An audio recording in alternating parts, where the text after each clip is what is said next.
ચાર પગના આતંકથી મુશ્કેલીમાં મુકાયા છે જૂનાગઢ જિલ્લાના ખેડૂતો। ખાસ કરીને મેંદરડા તાલુકાના ખેડૂતો વન્ય પ્રાણીઓના હુમલાની દહેશત વચ્ચે પોતાનો પાક બચાવવા મજબૂર છે। ત્યારે એબીપી અસ્મિતાની ટીમ મેંદરડાના ડેડકયાળી ગામ પહોંચ્યા, જ્યાં ખેડૂતો રાત્રિના સમયે પોતાના જીવને જોખમમાં મૂકી આખી રાત ખેતરમાં પહેરો આપવા મજબૂર છે।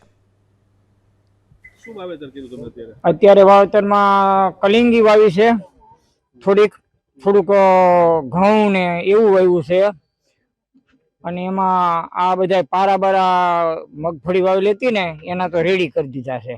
એટલે ત્યાં બેઠા હોય ને તો એ ઓની કોઈને શેઢેથી ચાલુ કરે, અમે ઓલે શેઢે બી હતી, ઓલે શેઢે જાય। એમાં રાતે પૂજે બહુ નહીં, બત્તીમાં આવે નહીં। હવે મારા જો આંધ્રા માણસને તો બહુ તકલીફ થાય, પણ કરવું શું?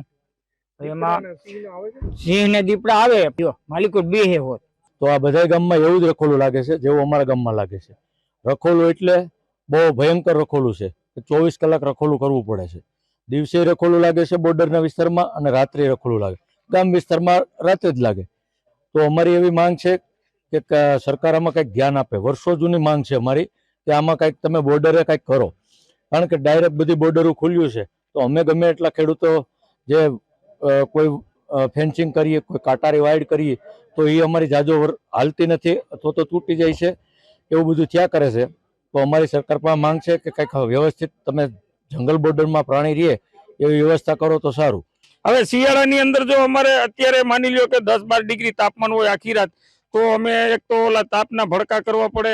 હવે ખેતરે કોઈ મકાન કે એવું ન હોય, અમારે ખુલ્લામાં આખી રાત કાઢવી પડે, અને ચા પાણી કરીએ ને આવું કરીએ ને આખી રાત કાઢીએ, અને સવારે ઘરે જઈ ત્યાં ખરેખર પરિવારને સંતોષ થાય કે ભાઈ અમારું ઘરનું માણા આવ્યું છે। ત્યાં સુધી તો એને ઉપાધિ હોય કે આમાં હિંસક પ્રાણી કદાચ નુકસાની કરી જાય।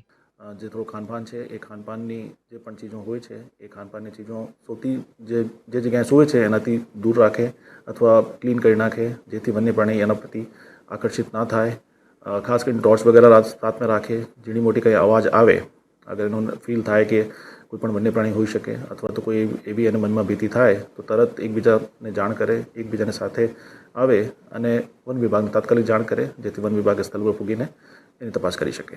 એ અપીલ કરું કે ભાઈ આવું ઠંડીનો સમય હોય અથવા તો વન્ય પ્રાણીઓ તમને રખોપું કરવા જવું પડે ને ક્યાંય મુશ્કેલી આવે તો તમે નિશ્ચિંત થઈ શકો। તારની વાડ કરી દીધી હોય, સોલર ફેન્સિંગ કરી દીધી હોય તો તમને પાકે બચે છે, અને તમારે જે રખોપા માટે જવું પડતું હોય ગમે ત્યારે ગમે તે સમયે, તો એને લઈને તમે નિશ્ચિંત રહી શકો ખેડૂતો। તો ખરેખર આ યોજના સરકારશ્રીએ જે અમલમાં મૂકી છે તો લાભ લેવો જોઈએ, ફાયદાકારક।